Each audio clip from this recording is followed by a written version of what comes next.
चलिए guys, we are just starting with the CFS concept. So सबसे पहले अगर आप देखें तो नाम है cash flow statement. So cash flow statement क्या कहता है, ये हमारे पास तीन वर्ड हैं, one is cash, second is flow and third is statement. Cash का मतलब होता है सिर्फ आपके पास जो हार्ड कैश होता है वो नहीं होता है। Cash stand for the cash and cash equivalent, जिसके अंदर हमारे पास क्या आ जाता है, कैश इन हैंड आ जाता है, कैश इन बैंक आ जाता है, मार्केटेबल सिक्योरिटीज आ जाती हैं। आप इन तीनों को अगर ऐड करते हैं तो आपके पास बनता है cash and cash equivalent. Then we have a word called flow. Flow का मतलब है ईदर इनफ्लो और ईदर आउटफ्लो। इनफ्लो का मतलब है पैसे का आना, आउटफ्लो का मतलब है पैसे का जाना। अगर पैसा आ रहा है तो आपने प्लस करना है, पैसा जा रहा है तो आपने माइनस करना है। Then the second point, flow in a sense is कि आपके पास बिगनिंग में कितना कैश था और एंड में कितना कैश था। तो पूरे साल जितनी बार पैसा आया गया उसकी एक स्टेटमेंट जब हम बनाते हैं, that is basically called cash flow statement. And that statement is basically हम बनाते हैं with the help of three activities. One is called operating activities, second is called investing activities, third is called financing activities. ठीक है, so let's start with the operating activities. अगर हम बात करें cash flow statement की तो CFS जो बनता है वो with the help of these three statement बनता है। तो कैश फ्लो या यूज्ड, फ्लो का मतलब हो गया अगर आपके पास आंसर पॉजिटिव आता है you will write it flow, अगर आपके पास यूज्ड नेगेटिव आता है तो आप यू विल राइट यूज्ड। तो कैश फ्लो या use from operating activity, cash flow या use from investing and then cash flow या यूज फ्रॉम फाइनेंसिंग एक्टिविटी। आप जब इन तीनों को एडअप करेंगे तो आपके पास आ जाएगा कैश फ्लो या use from A plus B plus C, तीनों एक्टिविटीज से। Then you will add cash and cash equivalent in the beginning and then cash and cash equivalent in the end. आपके पास खुद आ जाएगा।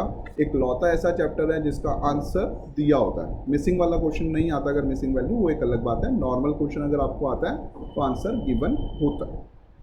नाउ अगर हम बात करें तो हमारे पास इसका क्वेश्चन कैसे आता है, we have some balance sheet and with some adjustment. ठीक है, बैलेंस शीट और एडजस्टमेंट होता है। अगर आप मान लीजिए एडजस्टमेंट एक भी नहीं करते हैं और आप सिर्फ बैलेंस शीट से प्रॉपर कर लेते हैं, आंसर आपका तब भी आ जाता है। तो आप उन्हीं सारी एडजस्टमेंट्स को छेड़ें जो जो आपको प्रॉपरली आती हैं। ठीक है, हर एक एडजस्टमेंट के दो दो इफेक्ट्स होते हैं। ठीक है, अगर आपको लगता है किसी एडजस्टमेंट में आपको नहीं आता है या नहीं हो पा रहा है, then don't touch that adjustment, आप उस एडजस्टमेंट को ना करें।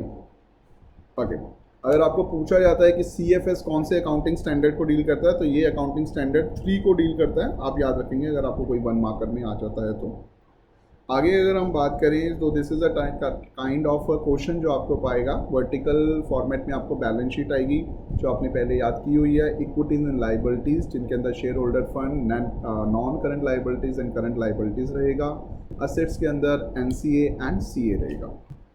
अब एक्टिविटी के नाम पे हमें 3 एक्टिविटी बनानी होंगी, operating, investing and financing. Let's start with an operating activities. So we just starting with that direct concept. Okay. तो सबसे पहले देखिए, आप जब स्टार्ट करते हैं तो you start from profit before tax and extra ordinary items. तो ये आपको स्टार्ट करना होता है, आपको स्टार्ट करना होता है profit before tax and extra ordinary item. और आपको जो बैलेंस शीट में प्रॉफिट दिया होता है that is profit after tax and extra ordinary items. तो आप एक सिंपल सा काम क्या करेंगे, सबसे पहले आप लिखेंगे प्रॉफिट एंड लॉस या statement of profit and loss at the end of the year. उसमें से आप लेस करेंगे statement of profit and loss in the beginning of year. Closing में से ओपनिंग माइनस करोगे तो आपके पास चाहे पॉजिटिव आंसर आए चाहे नेगेटिव आंसर आए, you will take care of that sign. उसके बाद आपने क्या करना है, आपने tax and extra ordinary items को ऐड करना है। So tax we have a provision for tax and extra ordinary items के नाम पे हमारे पास जनरल रिजर्व है, रिटेन्ड अर्निंग है एंड प्रपोज्ड डिविडेंड है। दूसरा, 2 मिनट के लिए अगर हम एडजस्टमेंट नहीं करते हैं तो आप याद रखेंगे यहाँ पर डिविडेंड और टैक्स करंट ईयर का ऐड होगा और प्रीवियस ईयर के नीचे माइनस होंगे, अभी स्टेटमेंट में आपको दिख जाएगा। तो आपने ध्यान रखना है अगर कोई एडजस्टमेंट नहीं आती है तो propose dividend and provision for tax current year extra ordinary item से टाइम पर ही क्या हो जाएगा, ऐड हो जाएगा एंड प्रीवियस ईयर को हम क्या करेंगे, लेस करेंगे। आपके पास आ जाता है profit before tax and extra ordinary item, ये आप वर्किंग नोट में बनाएंगे। अब आप जब स्टेटमेंट को स्टार्ट करते हैं तो that statement will start from here net profit before tax and extraordinary item. First of all you will write a cash flow from operating activity. जैसे मैंने आपको एक्टिविटी बताया है उसी सीक्वेंस में चलेगा. पहले आएगी ऑपरेटिंग एक्टिविटी, फिर आएगी इन्वेस्टिंग एक्टिविटी एंड फिर आएगी फाइनेंसिंग. तो first of all we will write net profit before tax and extra ordinary item. उसके अंदर हम ऐड करेंगे नॉन ऑपरेटिंग एक्सपेंसेस को, लेस करेंगे हम नॉन ऑपरेटिंग इनकम्स को. ठीक है, आप पहुंच जाएंगे net profit before working capital changes. अब वर्किंग कैपिटल चेंजेस के लिए अब आप ये सिंपल सी चीज़ को बहुत अच्छे से याद रख सकते हैं. डू रिमेंबर इट कि ऐड करना है, एक याद कर लो, ऐड करना है डिक्रीज इन सी ए. अब आप देखिए डिक्रीज इन सी ए अगर ऐड करना है तो इंक्रीज इन सी एल भी क्या करना होगा, ऐड करना होगा, उसका उल्टा. और नेगेटिव माइनस क्या हो जाएगा, डिक्रीज इन सी ए का उल्टा increase in C A, increase in C L का उल्टा डिक्रीज इन सी एल. तो आप कोई भी एक याद कर लो कि डिक्रीज इन सी ए जो होता है वो हमें ऐड करना होता है, बाकी सिर्फ रिवर्स चलेंगे. आप पहुंच जाएंगे cash flow from operating activity before tax paid. तो अगर आपने टैक्स पेड की एडजस्टमेंट नहीं की है तो यहाँ पर प्रीवियस ईयर का, जिसे आप बेस ईयर भी कहते हैं, वो टैक्स पेड यहाँ से क्या हो जाएगा, माइनस हो जाएगा और आपके पास आंसर आ जाएगा कैश फ्लो या यूज फ्रॉम ऑपरेटिंग एक्टिविटीज़. आगे चलिए. अब हमने ऊपर कुछ हेडिंग्स लिखी थी कि भैया ये नॉन ऑपरेटिंग एक्सपेंसेस हैं और नॉन ऑपरेटिंग इनकम्स हैं. तो आप इसे एक दो बार और पढ़ लेंगे तो आपको याद हो जाएगा. This is called loss on sale of asset, discount on issue of debenture, premium on redemption of debenture, premium on redemption of preference share, goodwill written off. written off का मतलब क्या है कि अगर आपको गुडविल दी हुई है, अगर पहले 10,000 है तो बाद में 6,000 हो गई है, it means कि आपने क्या कर दिया है, 4,000 को रिटर्न ऑफ कर दिया, यानी कि राइट ऑफ कर दिया है. इसको कहा जाता है return of. Preliminary expenses return of, interest on debenture अगर आपके पास है, आपने नॉन ऑपरेटिंग एक्सपेंसेस में ऐड करना है.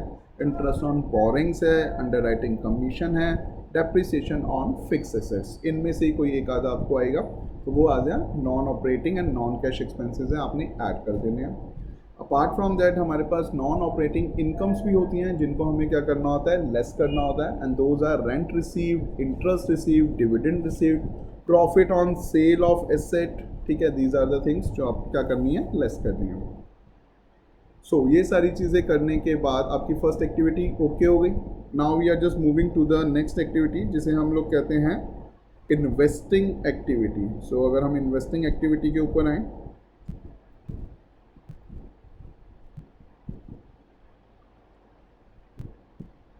अच्छा before we go with that investing activity एक करंट एसेट्स का और देख लेते हैं जो वर्किंग कैपिटल रिलेटेड है हमारे पास. तो आप देखिए मैंने आपको सिंपल सा क्या बताया कि अगर डिक्रीज इन सी ए है तो क्या हो जाएगा, ऐड हो जाएगा, इंक्रीज इन सी ए है तो क्या हो जाएगा, माइनस हो जाएगा. तो आप देख सकते हैं 2019 is the previous year, 2020 is the current year. 80,000 से 60,000 होने का मतलब क्या है, डिक्रीज होना. तो 20,000 रुपये डिक्रीज होने का मतलब है क्या हो जाएगा, प्लस हो जाएगा. 50,000 से 70,000 होने का मतलब क्या है, इंक्रीज होना. तो 20,000 क्या हो जाएगा, माइनस हो जाएगा. 90,000 से 120 होने का मतलब क्या है, 30,000 इंक्रीज होना. इंक्रीज होने का मतलब क्या है, माइनस हो जाएगा आपके पास 30,000. ठीक है. प्रीपेड एक्सपेंसेस 5 से 3 हो गए तो क्या हो रहे हैं, डिक्रीज कर रहे हैं. डिक्रीज करने का मतलब है 2,000 क्या हो जाएगा, प्लस हो जाएगा. ठीक है. अपार्ट फ्रॉम दैट आप याद रखेंगे cash is a current asset. Cash क्या होता है, करंट एसेट्स होता है. बट आपने करंट एसेट वाले पॉइंट पे से डील नहीं करना क्योंकि स्टेटमेंट के अंदर कैश की एक अलग से पोजीशन है जो लास्ट में आती है, cash in the beginning and cash in the and. और कैश का मतलब कैश, बैंक और मार्केटेबल सिक्योरिटीज़ हैं. तो इसका मतलब है ये तीन चीज़ें करंट एसेट्स होते हुए भी यहाँ वाले पॉइंट पे डील नहीं होंगी क्योंकि इनकी अलग से पोजीशन गिवन है in the statement. Okay. So now we are just moving with the next. ठीक है. Now we are just on the next, the cash flow from the investing activity. जब हम बात करते हैं investing, that is related to the fix assets. Simple सी चीज़ है, अगर आप खरीद रहे हैं तो पैसा जा रहा है, अगर आप बेच रहे हैं तो पैसा आ रहा है. जब आप खरीदते हैं तो एसेट की वैल्यू बढ़ जाती है, जब आप बेचते हैं तो एसेट की वैल्यू कम हो जाती है। तो देखिए जब आपका डिक्रीज इन वैल्यू है इसका मतलब है आपने सेल किया है, और अगर आपने सेल किया है तो आप क्या कर लेंगे, आप ऐड कर लेंगे। अगर आपकी इंक्रीज इन वैल्यू है, बढ़ गई है, तो इसका मतलब है आपने परचेज किया है तो आप लेस कर लेंगे। Apart from that this is a important point जिसे आप बहुत अच्छे से याद रखेंगे। मैंने ऊपर अभी आपको बताया था कि गुडविल जो है वो अगर कम हो रही है तो उसे कहा जाता है राइट ऑफ। बट अगर गुडविल बढ़ रही है, पहले 10,000 थी और अब 16,000 हो गई है, तो 6,000 रुपये का मतलब है कि आपने गुडविल को परचेज किया है। गुडविल देखते ही नॉन ऑपरेटिंग एक्सपेंसेस नहीं हो जाएगा, गुडविल को देखो कि कम हो रही है या बढ़ रही है। अगर गुडविल कम हो रही है तो नॉन ऑपरेटिंग एक्सपेंसेस है, अगर गुडविल बढ़ रही है, इन्हांस हो रही है, तो इसका मतलब है वो कहाँ का पार्ट है, इन्वेस्टिंग का पार्ट है। आप उसे यहाँ पर क्या कर लेंगे, लेस करेंगे, क्योंकि आप उसे खरीद रहे हैं। इसे कहा जाता है परचेज ऑफ गुडविल। चलिए अब आप इसका जब प्लस एंड माइनस कर लेंगे तो you will get cash flow या यूज। अगर आंसर पॉजिटिव आ रहा है तो फ्लो हो जाएगा, नेगेटिव आ रहा है तो यूज हो जाएगा।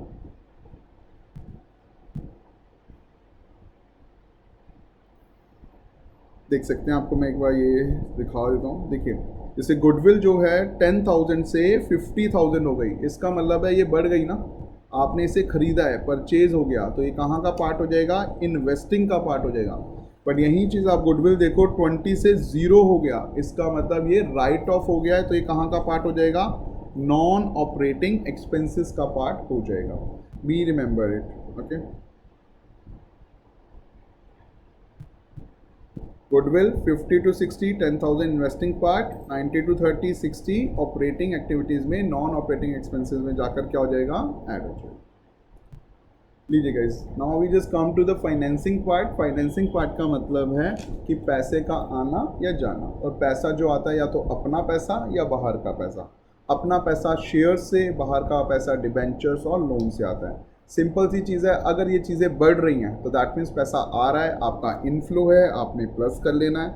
अगर ये चीज़ें कम हो रही हैं इसका मतलब है पैसा जा रहा है, आपने माइनस कर लेना है। तो आप देख सकते हैं इक्विटी शेयर कैपिटल इंक्रीज हो रहे तो प्लस, डिक्रीज हो रहे तो minus. Preference share capital increase हो रहे तो प्लस, डिक्रीज हो रहे तो माइनस। डिबेंचर्स बढ़ रहे हैं तो प्लस, कम हो रहे हैं तो minus. Public deposit same, plus and minus. Bank loan, others, ठीक है। अपार्ट फ्रॉम दैट इसके अंदर अगर आपको प्रपोज डिविडेंड दिया हुआ है तो बेस ईयर का यहाँ से क्या हो जाएगा, माइनस हो जाएगा। आपने सबसे ऊपर एक्स्ट्राऑर्डिनरी आइटम्स में इसे ऐड अप किया था, और बेस ईयर का आप यहाँ से क्या कर देंगे, माइनस कर देंगे। आपके पास निकल के आएगा नेट कैश फ्लो या use from financing activity. If positive is coming flow है, is negative is coming used है। So at last you will write cash flow from A plus B plus C, and at the end you will write add cash and cash equivalent in the beginning, cash and cash equivalent in the end, और at last अगर आपका end का answer same आता है तो ये match हो जाता है, and that will be correct answer। अब देखिए ये जो फॉर्मेट हमने किया ये आपको बहुत अच्छे से याद होना चाहिए, तभी आप लोग इसे प्रॉपरली वहाँ पर कर पाओगे। मैंने आपको पहले भी बताया कि फॉर्मेट्स जो दिए थे याद कर लो, ठीक है, वो आपको याद होना चाहिए। We will just make another point for the adjustment, उसकी रिवीजन अलग कराता हूँ। आप लोग प्लीज़ इसको जल्दी से पढ़ लें, समझ लें, and then try your questions, ठीक है।